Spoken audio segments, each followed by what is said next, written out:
জীবনটা অনেক ছোট, কিন্তু এই ছোট্ট জীবনে অনেক বড় বড় প্রবলেম ফেস করতে হয় আমাদের। এই যে সকাল থেকে শুরু হয়ে গেল আমার সারাদিনের ব্যস্তময় একটা দিন, তোমাদের সাথে নিয়েই কিন্তু আজকে ভিডিওটা শুরু করে দিলাম সকাল থেকে।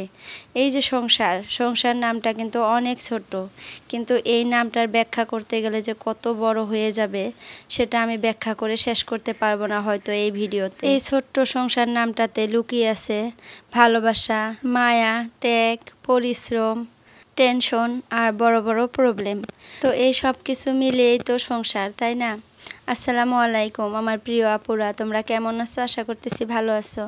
আলহামদুলিল্লাহ আমি অনেক ভালো আছি। নাজনীন ব্লগ চ্যানেলে আরও একটা নতুন ভিডিওর সাথে তোমাদের সবাইকে স্বাগত জানাইতেছি। আশা করতেছি আজকের ভিডিওটা তোমাদের কাছে ভালো লাগবে। যদি ভালো লাগে প্লিজ একটা লাইক দিয়ে আমার পুরো ভিডিওটার পাশে থেকো তোমরা। তো এই যে দেখো, সকালে উঠে ছেলের জন্য ভাত রেডি করতেছি আর ছেলের জন্য টিফিন রেডি করতেছি, কারণ আমার ছেলে স্কুলে যাবে। আর কয়েকদিন থেকে আপুরা আমি এতটা ব্যস্ত তোমাদেরকে কি বলবো, হয়তো তোমরা দেখেই বুঝতে পারতেছো, কারণ একদিন পর পর আমি ভিডিও দিতেছি। কারণটা কি জানো, আমার ছেলের এক্সাম শুরু হয়ে যাবে। আমার ছেলে কিন্তু 1-এ পড়ে, তো একটা দিন আছে আর মাঝে, তারপরে এক্সাম শুরু। তো ওকে আমি পড়াই, তো ওর পড়ানোর দায়িত্বটা আমার, সংসারের সমস্ত কাজ করার দায়িত্বটাও আমার, আবার মেয়েকে দেখাশোনার করার দায়িত্বটাও আমার। তো সবটা মিলিয়ে পুরো এতটা ব্যস্ততায় আছি আমি তোমাদেরকে বলে বুঝাইতে পারবো না। তো রাতে আজকে 11টায় আমার ছেলেটা ঘুমাইছে পড়া শেষ করে। কি আর বলবো আপুরা, ছেলেটাকে পড়াইতে বসে আমি মাঝে মধ্যে ভাবি যে আমরা যখন পড়তাম এই টাইপের পড়া আমরা 9-10-এ পড়তাম, আর সেইখানে আমার ছেলে 1-এ উঠে ওরকম পড়া পড়ে। এতগুলা কিতাব, 12টা কিতাব, তার মধ্যে একটা করে কিতাবের থেকে 16-17টা করে চ্যাপ্টার, তার মধ্যে একটা করে চ্যাপ্টারের মধ্যে 8-9টা করে কোশ্চেনের অ্যান্সার, তারপরে আবার অপশনাল কোশ্চেন, তারপরে আবার খালি ঠাই, সম্পূর্ণটা ইংলিশ দিয়ে। তো সব কিছু ছেলেটাকে পড়াইয়া উঠতে পারতেছি না, মনে হইতেছে আমি পাগল হয়ে যাব, সাথে আমার ছেলেটাও পাগল হয়ে যাবে। এতটা চাপ পড়ে গেছে আমার ছেলের ব্রেনে, আমি তোমাদের বলে বুঝাইতে পারবো না। আমি সব কিছু বুঝতেছি, তারপরেও কিছু করতে পারতেছি না, কারণ ছেলেকে পড়াইতে হইতেছে, উপায় নাই। সবাই পড়ে, ছেলেকেও পড়তে হবে। সম্পূর্ণ চ্যাপ্টারগুলো কমপ্লিট করার পরও কালকে এক্সাম, আজকে স্কুল থেকে নোট দিয়ে পাঠাইতেছে। প্রত্যেকটা সাবজেক্টের 2-3টা পেজ করে নোট দিতেছে। এই নোটগুলো কখন মুখস্থ করাবো, কখন লেখা শেখাবো বলো আপুরা? মাথা কিভাবে ঠিক থাকবে? তার উপরে আবার এই যে তোমাদের সাথে আমি ভিডিও শেয়ার করি, এটা একটা বাড়তি কাজ। এই কাজটা যে আরও কত কষ্ট করে করতে হয় এটা তো তোমরা জানোই। তো এই কয়দিন হয়তো আমি এইভাবে ভিডিও আপলোড করব, একদিন দেবো আর একদিন দেবো না। তো আজকে রাতে ছেলেকে পড়াইতে বসে অনেক কষ্ট করছি। ছেলেটা আমার মারও খাইছে, তার বাবা একটা মার দিছে, আমিও দিছি 2-3টা থাপড় গালে, আর অনেক বকাঝকাও করছি। প্রত্যেক দিন পড়াইতে বসে এরকমই করি। যখন ছেলেটা আমার স্কুলে যায় আমি শুয়ে থাকি, বসে থাকি, তখন মনে করি যে ছেলেকে আর এরকম করব না, এত চাপ দিব না, একটু লাহে ধীরেই পড়াবো, তাহলে তার ব্রেনটা নষ্ট হয়ে যাবে, হয়তো পাগলও হয়ে যেতে পারে। কারণ ছোট বাচ্চা, অনেক ছোট, 1-এ পড়ে, তারপরেও যে এত চাপ, পড়াইতে বসে সব কিছু ভুলে যাই। তাকে যে চাপ দেওয়া যাবে না, তাকে যে মারা যাবে না, তাকে যে বকাঝকা করা যাবে না, বুঝিয়ে পড়াইতে হবে, সব কিছু ভুলে যাই তাকে যখন পড়াইতে বসি। কারণ পড়া মুখস্থ করতে হবে, লিখতে হবে, এগুলাই সবসময় মাথার ভিতরে তখন ঢুকে থাকে। তখন আর মনে থাকে না যে আমার ছেলেটা অনেক ছোট, একটু সুস্থভাবে পড়াইতে হবে। এই একটা অবস্থায় পড়ে গেছি আমি আপুরা। এত টেনশন, এত প্রবলেম, এত কিছু দিয়ে, এত কিছু করে মনে হইতেছে যে এখন একদম অসুস্থ হয়ে যাইতেছি। মনে হইতেছে একটু মুক্তি পাই, এগুলার থেকে একটু যদি মুক্তি পাইতাম, একদিনের জন্য যদি আমি ছুটি পাইতাম, কিন্তু উপায় নাই। এটাই জীবন, এটাই সংসার, এটাই সব কিছু। তো যাই হোক আপুরা, অনেক কথাই শেয়ার করলাম তোমাদের সাথে। তো চলো এখন ভিডিও সম্পর্কে একটু কথা বলি। সকালে উঠে দেখো, সকালে ছেলের জন্য ব্রেকফাস্টটা রেডি করলাম, মানে ভাত রেডি করলাম, স্কুলের জন্য টিফিন রেডি করে দিলাম, তারপরে এদিকে আমার জন্য খাবারও রেডি করলাম। আজকে কিন্তু তোমাদের দাদাভাই বাড়িতে নাই, সে আবার গুয়াহাটি গেছে কাজের ক্ষেত্রে। তো আমি ছেলে মেয়ে একাই বাড়িতে, আর তার বাবা সকালে ঘুম থেকে, মানে যদি সকালে ঘরে না থাকে, আমার মেয়েটা সকাল সকাল ঘুম থেকে উঠে পড়ে।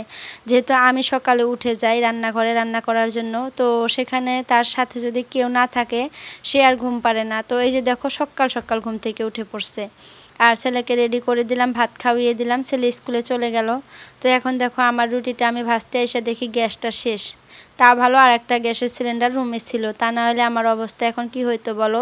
তোমাদের দাদা ভাই তো বাড়িতে নাই যে আর একটা গ্যাস এনে দেবে। তো তারপর এটা আবার লাগিয়ে নিলাম, লাগাইতেছি, এখনও লাগানো হয় নাই, ওই যে লাগাইতেছি। তো ওই পাশে দেখো আমার রুটি কিন্তু তাওয়ার উপর আসছে, গ্যাসটা শেষ হয়ে গেছে। খালি ছেলেকে স্কুলে রেডি করে বাইর করে দিতে পারছি, তারপরেই গ্যাসটা শেষ। আর দেখো আমার মেয়েটা এত কান্নাকাটি করতেছে, কালকার থেকে নতুন দাঁত গাজাইতেছে, হয়তো তার জন্যই বিষ করে, ব্যথা করে, তো অনেক কান্নাকাটি করে থাকতেছে না। তো ওকে কোলে নিয়ে নিলাম, যেহেতু আরও সকালে উঠে পড়ছে, ঘুমটা ক্লিয়ার হয় নাই। তো সকালে যদি ঘুমটা আটটা ওইদিকে উঠে, তাহলে ওর ঘুমটা আর কি ক্লিয়ার হয়, কান্নাকাটি করে না, সুস্থ থাকে।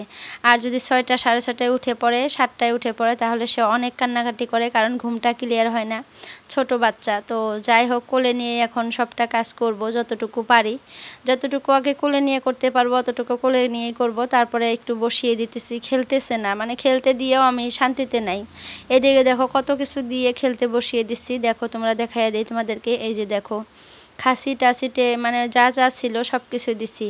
আর তাকে যত খেলনা বাতি আইনা দেয় থাকে না, হারাইয়া ফেলায়, সব হারাইয়া ফেলায়, এই পালেঙের ভিতরে ঢুকিয়ে দিছে তল দিয়ে, সেগুলো আর বাইরেও করতে পারতেছি না, এই একটা অবস্থা। তো আজকে দিয়ে দিছি কলগেট আর ব্রাশগুলা, সেগুলা দিয়েই খেলতেছে।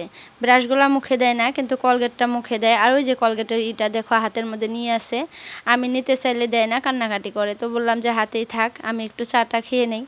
তো এদিকে দেখো আর একটা মোবাইলে একটু আমি ভিডিও দেখতেছি আপুদের। তো সবার ভিডিও কিন্তু আমি এই মোবাইলটা দিয়ে দেখি। এটা আমার হাজব্যান্ডের আর একটা মোবাইল, এটা রেখে গেছে। ও যে কোনো জায়গায় গেলে একটা মোবাইলই নিয়ে যায়, কিন্তু যখন তার শপে যায় তখন 2টা মোবাইলই নিয়ে যায়। তো গুয়াহাটিতে গেছে যেহেতু, একটা মোবাইল রেখে গেছে, তো ওইটা দিয়ে আমি ভিডিওগুলো দেখতেছি। আর আমার যেটা মোবাইল ওটা দিয়ে কিন্তু আমি ভিডিও করতেছি। তো যাই হোক, আমার চাটা খাওয়া কমপ্লিট হয়ে গেল, মেয়েকে মোবাইলটা দিয়ে বসিয়ে দিলাম। উপায় নাই, আজকা কাজকর্ম তো করতেই হবে, ঘরটা একটু গুছাইতে হবে, ঘরটা একদম এলোমেলো হয়ে আছে।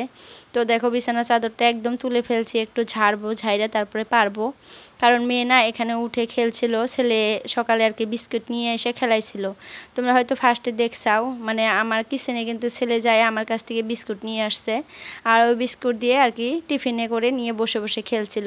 তো বিস্কুটগুলো ভেঙে টেঙে একদম বিছানায় ফেলে একদম শেষ করে ফেলছিল, তার জন্য ঝেড়ে পেড়াই নিলাম, তা না হলে পিঁপড়া ধরতো, বিস্কুট মিঠা না, তো যার জন্য ঝাড়লাম। আর বালিশের ওয়ারগুলো দেখো খুলে নিলাম, আজকে ধুয়ে দেব, অনেক লেত্রা হয়ে গেছে। তো আমার না বিছানার চাদরের থেকে বালিশের ওয়ারগুলো বেশি লেত্রা হয়, কারণ যে তোমাদের দাদা ভাইয়ের আর কি বালিশের ওয়ারটা বেশি লেত্রা হয়, তার ঘাড়ে একটু মানে জানোই তো, মানে ছেলে মানুষের কিন্তু অনেক ঘামে, আর ঘামের থেকে কিন্তু লেত্রা হয় বেশি জিনিসগুলা।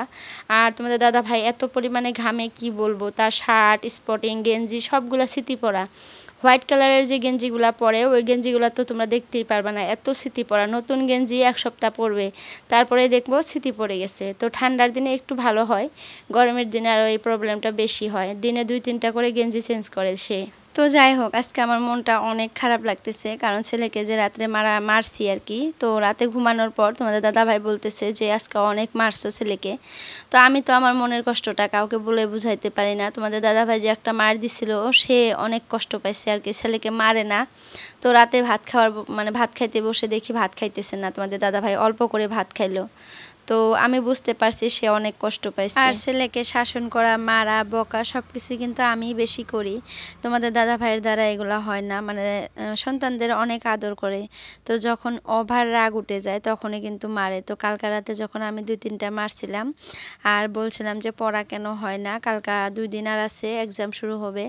তো তোমাদের দাদা ভাই হয়তো এই কথাটা শুনে একটু রাগ উঠছিল যে কেন পড়া হইতেছে না। তারপরে দেখি যে সেও চলে আসে, একটা থাপড় মারলো। তো সে তো আর মারে না, তো আমি মারি, আমার মার তো সবসময় ছেলেটা খায়, তো অভ্যস্ত হয়ে গেছে।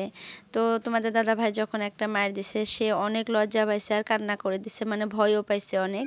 তো মারে না যেহেতু, আর আমার ছেলের কিন্তু অনেক লজ্জা। তো যাই হোক, কি আর বলবো, মানে বলার মতো কোনো ভাষাই নাই। তো রাতে তো মেরে টেরে খাওয়া দাওয়া একটু করে খায়া তারপরে যে গুয়াহাটিতে চলে গেছে। তো সারা রাত তো একাই ছেলে মেয়েকে নিয়েছিলাম। তো সকালে উঠে এখন কি করব, একা একা সংসারে সব কাজ করে মেয়েকে সামলাইতে সকালবেলাটা অনেক কষ্ট হয়। এখানে যদি তোমাদের দাদা ভাই বাড়িতে থাকে তাহলে কিন্তু আমার অনেকটাই আরাম হয় সকালবেলাটা, যেহেতু সে মেয়েকে নিয়ে থাকে, তাড়াতাড়ি করে আমি কাজকর্মগুলো করে নিতে পারি। তো যাই হোক, ছেলে তো স্কুলে চলেই গেছে। তারপরে দেখো আমি ঘরের কাজকর্ম সব করে নিলাম একটা একটা করে। এখন উঠোনটা ঝাড়ু দিব। তো তার আগে দেখো আমার যে মুরগির বাচ্চাগুলা হয়েছিল সেগুলা দেখো খড়ের তলে একটা পড়ে আছে আর 3টা বাচ্চা খড়ের ভিতরে। তো মুরগিটা দেখতেছি না, মুরগিটা খড়ের তলে হয়তো। তো দেখো কত কিউট লাগতেছে না, ছোট জিনিস আসলে দেখতে ভালো লাগে, সেটা মানুষই হোক বা জীবজন্তুই হোক। তো ছোট্ট ছোট্ট হোয়াইট কালারের হয়ে গেছে 3টাই, আর একটা বাচ্চা একটু একটু ব্ল্যাক হোয়াইট 2টা মিশাল হয়েছে। তো দেখো আমি নেমে গেছি উঠান ঝাড়ু দেওয়ার জন্য, আর ছেলে মেয়ে যে 2টাই নেমে গেছে, জুতা পরিয়ে দিলাম, দুজনে এখন ঘুরবে। আর বৃষ্টি চলে আসছিল রাতে, উঠানে কিন্তু অনেক পানি, তারপরে ওইগুলো এরকমই করবে। আমি যেখানে যাব আর কি পিছন পিছন ঘুরবে, মেয়েটা ওইরকম, আর যে ভাতিজাটা যে ভাসুরের ছেলে ওইটা ওইরকমই। তো তারা কিন্তু এখন বারান্দায় বা ঘরে খেলতে চায় না, সব সময় নেমে যায়, বাইরে চলে যায়, হাঁটা শিখে গেছে যেহেতু। আর বারান্দার মধ্যে যেহেতু আমাদের মানে ওয়াল করা নাই, দরজা নাই, তো একদম খোলামেলা, তো ওরা সহজেই নেমে যেতে পারে। তো দেখো দুজনে কি সুন্দর করে খেলা করতেছে বাইরে। তো এখন আমি তাড়াতাড়ি করে উঠানটা ঝাড়ু দিয়ে নেই, আবার কখন মানে বৃষ্টি চলে আসে। আর বৃষ্টি আসলে তো মানে উঠান ঝাড়ু দেওয়া যায় না, পানি চলে আসে, পানির মধ্যে কিন্তু উঠান ঝাড়ু দেওয়া যায় না। তো যার জন্য তাড়াতাড়ি করে ভাবলাম যে উঠানটা আগে ঝাড়ু দিয়ে নেই। আর আজকে বিকালে না কয়েকটা গাছ গাড়বো, তো ওইদিকে না আমি মাটি তুলছি আর কি, গাবলার মধ্যে দুপুরে তুলবো আর কি, এখনও তুলি নাই, তো তুলে রাখবো, তারপরে বিকালবেলা গাছ গাড়বো। আসলে দুপুরে গাছ গাড়লে কিন্তু ভালো হয় না, তো বিকালবেলা ভাবছি যে গাড়বো। ওই পাশে না আমার অনেকগুলা কুমড়ি শাক হয়েছে, তো আমি ফালাইয়া দিছিলাম, কিনে আনে যে ওগুলা খাওয়ার পর যে তলের ডেটাটা করে থাকে ডোগাটা, ওটা কিন্তু আমি পানির মধ্যে ফালাই দিছিলাম। তো ওখানে দেখি এত সুন্দর কুমড়ি শাক হয়েছে, অনেকগুলো শাক হয়েছে। তো উপরে থেকে শাকগুলো তুলে আনছিলাম আমি। সকালে কিন্তু আমি শাক রান্না করছি, তোমরা হয়তো দেখছাও। তো আজকে কেন মানে শাক রান্না করতে পারছি জানো, তোমাদের দাদাভাই যে বাড়িতে নাই, তোমাদের দাদাভাই কিন্তু শাক রান্না করে একদম পছন্দ করে না। তো ফ্রিজে একটু ছোটো মাছ ছিল, তো আমি ভাবলাম যে আমি সুযোগটা হাতছাড়া করব না, যেহেতু ছোটো মাছ আছে আর আমি শাক অনেক ভালোবাসি। তো কয়েকটা মিষ্টি কুমড়ার আর কি ডোগা তুলতে গেছিলাম, যায়া দেখি তলে আবার কুমড়ি শাকগুলো কি সুন্দর করে হয়ে আছে। তো সেখান থেকে কয়েকটা আগা নিয়ে আসছি কুমড়ি শাকেরও, আর কয়েকটা মিষ্টি কুমড়ার মানে আগা নিয়ে আসছি। নিয়ে এসে কিন্তু আমি ছোটো মাছ দিয়ে আজকে চচ্চড়া করছি, আমার ফেভারিট খাবার আর কি বলতে পারো। আমি কিন্তু শাক অনেক পছন্দ করি, সেটা হোক রান্না, ভাজা বা ভর্তা। তো তোমাদের দাদাভাই ভাজা আর ভর্তা খেতে পারে, কিন্তু রান্না করলে একদম খায় না। তো তাকে নিয়ে আমার অনেক সমস্যা। আর আমি যেগুলো খাইতে ভালোবাসি সেগুলো একদমই খাইতে ভালোবাসে না, সে খাবে খালি মাংস, মাছ, বড় মাছ, এগুলা ভালো মন্দ আর কি। আর আমি সব সময় নিরামিষ বা শাক সবজি এগুলো খেতে ভালোবাসি। তো দুইজনের দুই রকমের। তো দেখো এখন কিন্তু বিকাল হয়ে গেছে, ঘুমাইছিলাম একটু দুপুরে, ঘুম থেকে উঠে দেখো আমি চলে আসছি বাইরে, মেয়েও চলে আসছে। আর এই যে দেখো কত কুমড়ি শাক হয়েছে, দেখছো কি সুন্দর হয়েছে। আগাগুলা কয়েকটা নিছিলাম, আবার কয়েকটা আছে, তো এগুলো এখন তুইলা ছোট ছোট করে কেচি দিয়ে কাটবো, কাইটা তারপরে গাবলার মধ্যে গাড়বো। তো এখানে দেখো কত সুন্দর করে বেড়া দিছি আমি, তো গাছগুলোও সুন্দর হয়েছে। আর কালকে মারিয়ম আপু আইডি থেকে আপু বলছে আমাকে এখান থেকে 2-3টা গাছ তুলে ফেলতে। আসলে আমিও ভাবছি তুলে ফেলবো, কারণ অনেক বেশি গাছ থাকলে কিন্তু একটা গাছও সার পায় না, ভালো হয় না। 2-3টা গাছ থাকলে ওগুলা মানে সার বেশি পায়, গাছগুলো ভালো হয় চেহারা। তো গাছের চেহারা মাশাআল্লাহ ভালোই আছে, তারপরেও ভাবছি 2-3টা গাছ তুলে ফেলবো, উপড়ে ফেলবো। তো এই যে দেখো গাবলার মধ্যে কত মাটি তুলছি দেখছো। এখন এই গাবলার মধ্যে আমি কুমড়ি শাকগুলো একটা একটা করে ছোট ছোট করে কাইটে কাইটে এখানে লাগাবো, দেখি কীরকম হয়। আমি মোবাইলে দেখছি অনেক আপুদের এরকম করে কুমড়ি শাক লাগায়, সুন্দর হয়। এখান থেকে মানে ডোগা ছাড়ে ডোগাগুলো তুলে তুলে খাওয়া যায় না। তো এটা আমিও করছি। আর অনেকখানি জায়গা যেহেতু আমি বেড়া দিছি, তো ভিতরে কিন্তু অনেকগুলো গাছই গাড়তে পারবো, কিন্তু মাটিতে গাছ গাড়তে পারবো না, কারণ মাটিগুলো কিন্তু বালু মাটি, আর বালু মাটির মধ্যে কিন্তু গাছ হয় না। তো যার জন্য এরকম করে বস্তায়, গাবলায়, বালতিতে এরকম করে গাছ গেড়ে এখানে রেখে দিতে পারবো আর কি। তো আপুরা ভিডিওর এই পর্যায়ে এসে তোমাদের একটা রিকোয়েস্ট করি, যদি কেউ নতুন আসো আমার চ্যানেলে, প্লিজ চ্যানেলটা সাবস্ক্রাইব করো আর অল নোটিফিকেশনটা ক্লিক করে রেখো, এতে করে আমি যখনই ভিডিও আপলোড করব তোমাদের মোবাইলে কিন্তু নোটিফিকেশন পৌঁছে যাবে, আর সময় করে তোমরা আমার ভিডিওগুলো দেখতে পারবা।